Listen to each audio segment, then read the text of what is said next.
Friends, welcome back to my channel तैयारी with Shreya. और आज मैं आ गई हूँ एक और लेटेस्ट वीडियो के साथ। एग्ज़ाम का सीज़न सब आ गया है और एसएससी सीजीएल प्री अब बस 20-25 दिन दूर हैं। तो ये टाइम है रिवीजन और मॉक्स का। सिलेबस आपने कंप्लीट कर लिया है, लेकिन मार्क्स जो हैं वो इंक्रीज़ नहीं हो रहे हैं मॉक्स में, या फिर एक जगह कहीं स्टक हो गए हैं। तो ये वीडियो आपके लिए है, एंड तक ज़रूर देखना, क्योंकि इसमें आज हम बात करने वाले हैं कि अपने मॉक के स्कोर को कैसे इम्प्रूव करें। टारगेट हम लेके चल रहे हैं 150 प्लस का, लेकिन आप जहाँ कहीं भी होंगे, मतलब जो भी मार्क्स आपका आ रहा होगा, उससे इम्प्रूवमेंट में आपको ये वीडियो हेल्प करेगा। जैसा कि आप सब जानते हैं, प्री में आते हैं 100 question, 25 from each subject, that is GK, reasoning, maths and English. तो मतलब वेटेज सारे का सेम है, पर हर किसी की अपनी स्ट्रेंथ एंड वीकनेस होती है। कोई मैथ्स में अच्छा हो सकता है, किसी को जीके में इशू हो सकता है, इंग्लिश में इशू हो सकता है, पर हर किसी का अपना स्ट्रेंथ एंड वीकनेस होता है। कोई मैथ्स में अच्छा हो सकता है, कोई इंग्लिश में अच्छा हो सकता है, कोई जीके में अच्छा हो सकता है, और साथ ही साथ उनकी वीकनेस हो सकती है कि जीके खराब हो या इंग्लिश में दिक्कत आती हो। ओवरऑल अच्छे मार्क्स लाने के लिए आपको हर सब्जेक्ट को लेके चलना होगा। आप किसी भी सब्जेक्ट को इग्नोर नहीं कर सकते हो, क्योंकि वेटेज सबका इक्वल है। इस वीडियो में हम सबसे पहले देखेंगे कि हर सब्जेक्ट में स्कोर इंक्रीज करने के लिए क्या कर सकते हो, जिससे कि अगर आपका मान लो इंग्लिश में स्टक हो तो आप उसे बेटर कैसे कर सकते हो। और साथ ही साथ हम ये भी देखेंगे कि ओवरऑल जब आप मॉक देते हो तो आपको किन किन चीज़ों का ध्यान रखना चाहिए। तो बने रहिए वीडियो के एंड तक। और वीडियो स्टार्ट करने के पहले अगर आपने सब्सक्राइब नहीं किया है तो सब्सक्राइब माई चैनल तैयारी with Shreya for further contents related to SSC CGL and other government exams. Now without any further ado, let's get started.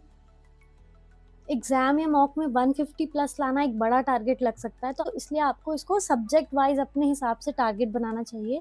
मतलब अपने स्ट्रेंथ्स एंड वीकनेसेस के हिसाब से। मतलब आप ऐसे बना सकते हो कि मैथ्स एंड रीजनिंग अगर बहुत अच्छा है तो आप ऐसे रखो कि एकदम 47 48, मतलब फुल का भी टारगेट कर सकते हो। बट एग्जाम में सब कुछ हमारे मुताबिक नहीं होता है, तो ऐसा है कि 48 प्लस 47 प्लस आप उसमें एम करो। देन इंग्लिश अगर किसी की अच्छी है तो उसमें एम कर सकते हो कि आप इतना लाओ। बट ओवरऑल ऐसा होना चाहिए कि हाँ 45 प्लस होना चाहिए मैथ्स, इंग्लिश एंड रीजनिंग में, एंड 30 प्लस इन जीके। तो ये आपका एक डिसेंट स्कोर बन के आता है प्री में, तो आप एक सेफ साइड पे रहते हो। अभी लास्ट ईयर के ट्रेंड्स ऐसे दिख रहे हैं कि 150 के अराउंड प्री का कट ऑफ रहता है। अगर आपका 150 अराउंड आ रहा है then it's a good score. तो अब हम हर सब्जेक्ट की बातें कर लेते हैं। तो so let's start with reasoning. Reasoning में सबसे इम्पॉर्टेंट पॉइंट है कि आप टाइम बेस्ड प्रैक्टिस करो। कि मतलब जब आप बैठते हो क्वेश्चन में, ऐसे तो आप सेक्शनल मॉक दे सकते हो, बिकॉज वो काफ़ी अच्छा होता है टाइम बेस्ड प्रैक्टिस करने के लिए। और आप अगर बिना सेक्शनल के भी नॉर्मली भी अगर आप बैठ रहे हो प्रैक्टिस करने के लिए, तो अगर 4 क्वेश्चन या 5 क्वेश्चन आपने कोडिंग डिकोडिंग के उठाए या कोई भी क्वेश्चन उठाया, तो एक आप टाइम रखो कि हाँ टाइमर चला लो आप अपने साथ कि इतने में ही बनाना है। बिकॉज लॉजिक तो रीजनिंग में ऐसा है कि अभी नहीं तो 10 मिनट बाद आपको स्ट्राइक कर जाएगा। बट एग्जाम में क्या है कि आपको उतना ही टाइम देना है क्वेश्चन को। आपके पास 100 क्वेश्चन है 1 घंटे में कंप्लीट करने के लिए, तो टाइम पे लॉजिक स्ट्राइक करना बहुत जरूरी है। दूसरी बात यह है कि प्रैक्टिस आप करते रहो। कुछ चीजें लॉजिक्स ऐसी आजकल आने लगी हैं जो थोड़ा डिफरेंट है, जैसे कि रिवर्स करके, या कॉन्सोनेंट्स में अलग लॉजिक लग रहा है, वॉवल्स में अलग लॉजिक लग रहा है, तो ये थोड़ा नॉर्मल से हट के है। तो ये आपको तब स्ट्राइक करेगा तुरंत जब आप एकदम प्रैक्टिस में रहोगे। वरना अगर आपने सॉल्व करा है, आपको पता है, ऐसा भी लगता है, पर आप कुछ दिन प्रैक्टिस अगर छोड़ दोगे तो वो स्ट्राइक नहीं करेगा तुरंत। तो इसलिए मैं कह रही हूँ कि आप एकदम कंटिन्यूअस प्रैक्टिस में रहो ताकि वो लॉजिक आपको तुरंत स्ट्राइक करे। और एक चीज और मैं यहाँ पे टिप देना चाहूंगी कि जैसे भी आपको कोई नया लॉजिक दिखे ना, आप मॉक दे रहे हो या कोई प्रैक्टिस कर रहे हो, तो आप ना एक पेज में अपने सारे लॉजिक्स लिखो कि हाँ ये लगा था उसमें, एग्जाम्पल लिख लो साथ में। क्योंकि अगर आप एक जगह लिख लेते हो तो आपके रिवीजन के लिए काफ़ी इजी रहता है। तो आपको दिमाग में बार बार देखते रहोगे तो आपको शायद एग्जाम में अगर वैसा कुछ क्वेश्चन आ जाए तो बहुत चांसेस है कि आप बाकी लोगों से ऊपर उठ सकते हो, क्योंकि एग्जाम के प्रश्न में शायद किसी को स्ट्राइक ना करे, और अगर आपको कर जाता है तो कंपटीशन से ऊपर उठने के लिए काफ़ी अच्छा एक चांस हो सकता है। Next will move on to English. तो इंग्लिश में अगर क्वेश्चंस का ब्रेक डाउन देखें तो जैसे कि वोकैब आता है, एरर स्पॉटिंग आती है, या फिर एक्टिव पैसिव, डायरेक्ट इनडायरेक्ट, ये सारे मतलब क्लोज टेस्ट, पीक्यूआरएस, ये सारे क्वेश्चंस होते हैं। तो सबके बारे में हम एक एक करके बात करेंगे। तो फर्स्ट ऑफ ऑल जैसे वोकैब है, साइनो, एंटो और ईडियम्स एंड ये सब भी आप उसमें ही मान लो। तो इसको आप डेली प्रैक्टिस करो। मतलब वोकैब तो ऐसा होना चाहिए कि आपको बिल्कुल बोलते ही आपको उसके बारे में पता होना चाहिए। आजकल एसएससी क्या करी है कि कोई एक अगर वर्ड है तो उसके 2 मीनिंग है, तो जो दूसरा मीनिंग जो हमें ज़्यादा नहीं पता, जैसे रिजर्वेशन का एक मीनिंग हमें सबको पता है, पर दूसरा मीनिंग जो है वो होता है डाउट। ये बहुत कम लोग को पता है और ये वाला क्वेश्चन आया था। तो आप कोशिश करो कि आप जब भी कोई वर्ड देख रहे हो, तो अगर आप गूगल कर रहे हो उसको या किसी भी टीचर से पढ़ रहे हो, तो जो कम यूज़ वाला है ना, उसको ज़्यादा ध्यान रखने की कोशिश करना। एंड वोकैब एंड ये एवरीथिंग आप रोज़ प्रैक्टिस करो। हर दिन आप 25 से 50 जितना भी आप टाइम निकाल पा रहे हो अपने टाइम के हिसाब से, हर दिन आप देखो। आज जैसे अगर साइनो देख लिया, कल एंटो देख लिया, उसके बाद ईडियम्स देख लिया, वन वर्ड देख लिया, तो ऐसे-ऐसे चेंज भी होता रहेगा और काफ़ी सारा कुछ कवर भी हो जाएगा। नेक्स्ट क्लोज़ टेस्ट और पीक्यूआरएस, ये टॉपिक तो बहुत ज़्यादा इश्यू वाला है, क्योंकि मुझे मुझे लगता है इंग्लिश में सबसे ज़्यादा इश्यू इस पे ही आते हैं, इसके लिए सबसे ज़्यादा रीच आउट किया लोगों ने मुझे। क्लोज़ टेस्ट और पीक्यूआरएस में ऐसा नहीं है कि कुछ फ़ॉर्मूला है कि आपने उसे देख के कर लिया। जब तक आपकी अंडरस्टैंडिंग नहीं होगी इंग्लिश में, तब तक इसको करना थोड़ा मुश्किल होगा। तो इसके लिए आपको रीडिंग पहले ठीक करनी होगी। मैंने पहले पिछले वीडियो में जैसे मैंने बताया था कि आप नॉवेल पढ़ सकते हो या न्यूज़पेपर पढ़ सकते हो, क्योंकि रीडिंग एंड अंडरस्टैंडिंग दोनों अच्छी होनी चाहिए, तब आप क्लोज़ टेस्ट और पीक्यूआरएस बहुत आराम से बना पाओगे। तो इसका प्रैक्टिस करो। तो करो आप एक टीचर के साथ प्रैक्टिस करने की, मतलब उनका कोई बैच ले लिया या प्रैक्टिस बैच ले लिया या यूट्यूब पे कुछ देख लिया। अगर आप जैसे एक क्वेश्चन है उसमें ऑप्शन है ए एंड द, आपको लग रहा है ए है आंसर बट आंसर द है, आपने देखा अच्छा ठीक है द है, हाँ ठीक है द है, आगे बढ़ जाओगे। लेकिन अगर आप टीचर के साथ कर रहे हो तो वो आपको एक्सप्लेन करेगा कि ये रीजन था, ये इसलिए आंसर आया। तो आगे जब भी अगर आपको देखोगे तो आपका एक कॉन्सेप्ट बिल्डिंग हो जाएगा। तो इसको कर लिया है, उसके बाद आप बुक से भी लगा सकते हो, नहीं तो आप मॉक भी दे सकते हो, सेक्शनल या नॉर्मल मॉक्स तो उसमें है ही। Next error spotting. तो एरर स्पॉटिंग जो है वहाँ सबसे ज्यादा ग्रामर का टेस्ट होता है, बिकॉज वो मिक्स्ड एरर्स होते हैं, वो किसी भी चीज का हो सकता है, preposition, tense, since, for, anything. तो इसके लिए सबसे बेस्ट यही है कि जो आजकल आप यूट्यूब पे देखोगे कि बहुत सारे टीचर्स ने अपना डाला है रूल्स ऑफ ग्रामर, और वो बहुत इंपॉर्टेंट है, क्योंकि एक जगह आपको सारे रूल्स मिल जाते हैं, तो उससे एरर स्पॉटिंग में सबसे ज्यादा हेल्प होती है। साथ ही साथ cloze test, PQRS and everything English में आपको हेल्प होगी, बट सबसे ज्यादा एरर स्पॉटिंग में आपको हेल्प होगी। इंग्लिश में ओवरऑल यही टॉपिक्स आते हैं, और वो मैंने बता दिया है कि हर टॉपिक को कैसे टैकल करना है। तो अब इंग्लिश में सबसे इंपॉर्टेंट चीज़ की बात कर सकते हैं कि टाइम कैसे कम करें। सारा कुछ आपने प्रैक्टिस कर लिया है, सब कुछ हो गया है, सिलेबस कंप्लीट हो गया है, प्रैक्टिस भी करो, लेकिन टाइम बहुत ज़्यादा लग जा रहा है। तो ये तब ठीक होगा जब आप अपना रीडिंग एंड अंडरस्टैंडिंग ठीक करोगे। मतलब जैसे कि अगर आप एक बार क्वेश्चन पढ़ रहे हो, तो एक बार पढ़ते ही आपके दिमाग में उसका अंडरस्टैंडिंग बन जाना चाहिए। ये नहीं आपको 2 या 3 बार या धीरे-धीरे ना पढ़ना पड़े और हर चीज़ को ट्रांसलेट ना करना पड़े। और ये कैसे होगा? ये होगा रीडिंग प्रैक्टिस। ये हो गई इंग्लिश की बात। अब चलते हैं नेक्स्ट सब्जेक्ट पे, जो है मैथ्स।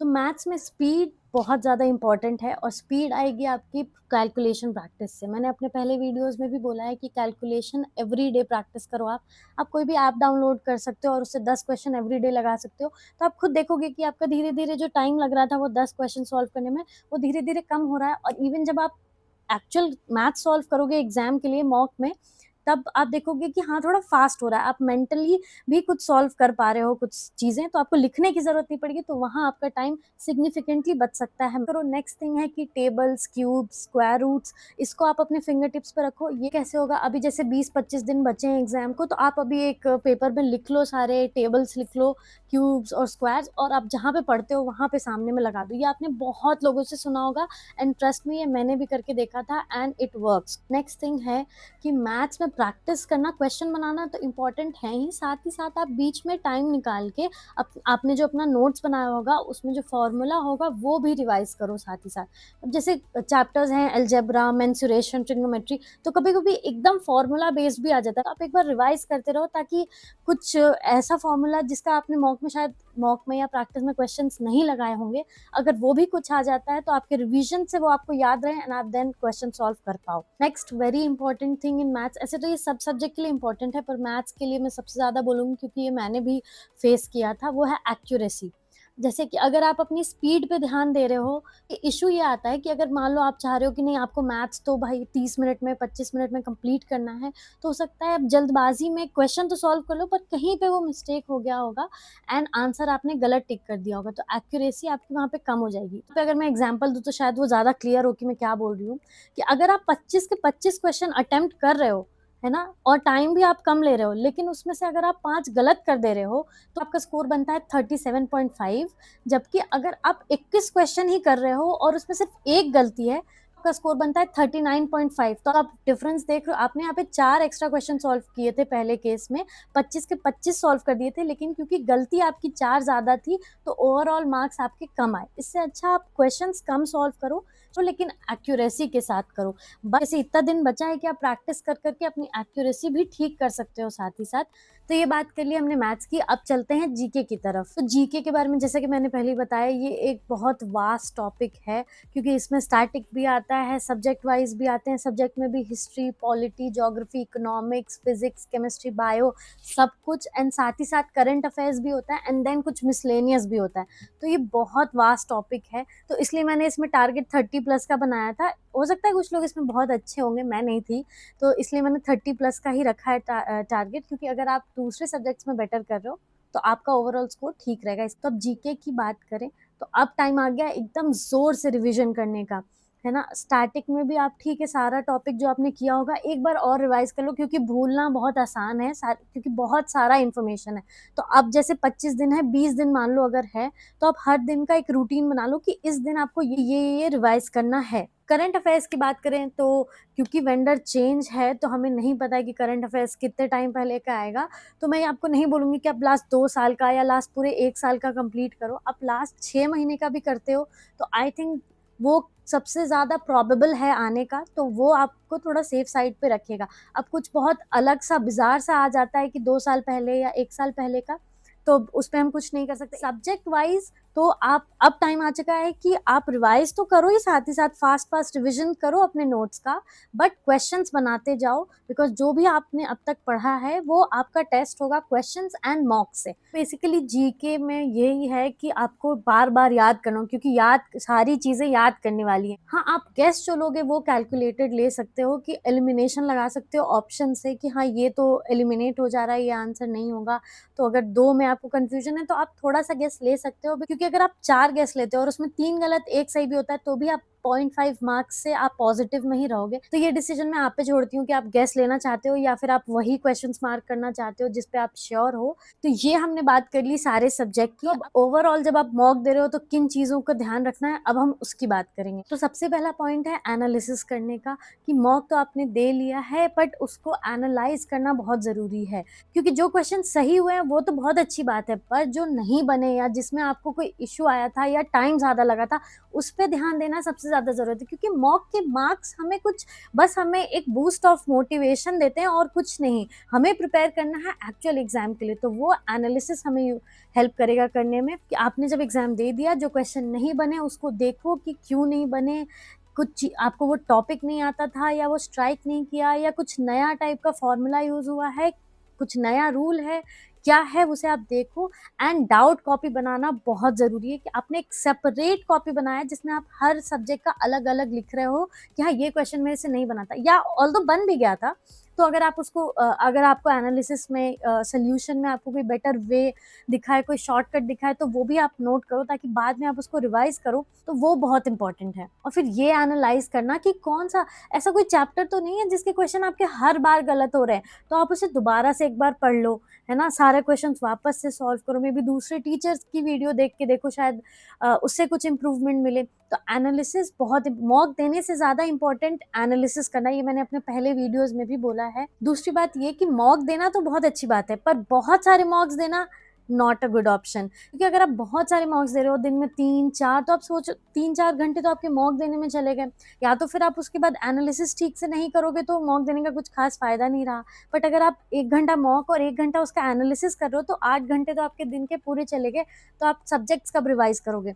तो आई वुड से कि अब एग्जाम इतना पास है तो आप हर दिन 1 मॉक दे सकते हो, और अगर आप एक वर्किंग प्रोफेशनल हो, आप हफ्ते में 3-4 भी दो तो चलेगा, प्रोवाइडेड आप उसकी एनालिसिस बिल्कुल अच्छे से कर रहे हो।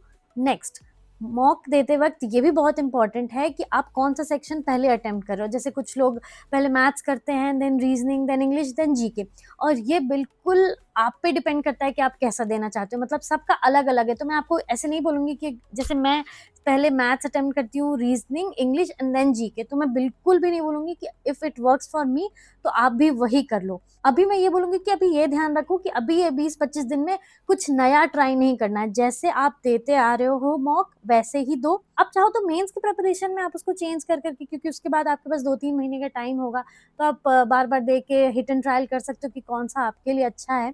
पर अभी चेंज मत करना, जो चल रहा है वो आपके लिए वर्क कर रहा है तो उसको चलने दो। नेक्स्ट है कि हर सेक्शन पे आप कितना टाइम लगा रहे हो, क्योंकि 1 घंटे में आपको सारा सब्जेक्ट करना होता है और कोई टाइम बाउंडेशन नहीं है कि आपको 15 मिनट ही मिलेंगे हर के लिए। आप चाहो तो जैसे इंग्लिश में अगर आप कम टाइम लगा रहे हो, 6 मिनट, 5-6 मिनट, 7 मिनट में अगर कंप्लीट कर ले रहे हो, तो उसका जो एक्स्ट्रा टाइम बच रहा है, वो आप मैथ्स में दे सकते हो, रीज़निंग में दे सकते हो। तो मैं ये बोलूँगी कि रीज़निंग जैसे कि आप 17 मिनट, 17-18 मिनट में कर लो, और फ़ास्ट कर सकते हो तो 15-17 मिनट में कर लो। पर हाँ, 20 से ज़्यादा तो बिल्कुल नहीं लगना चाहिए। 20 से ज़्यादा अगर आप लगा रहे हो, तो हो सकता है कि आप दूसरे सब्जेक्ट्स को हैम्पर कर रहे हो उसकी वज़ह से। नेक्स्ट, मैथ्स में 25 मिनट रख लो।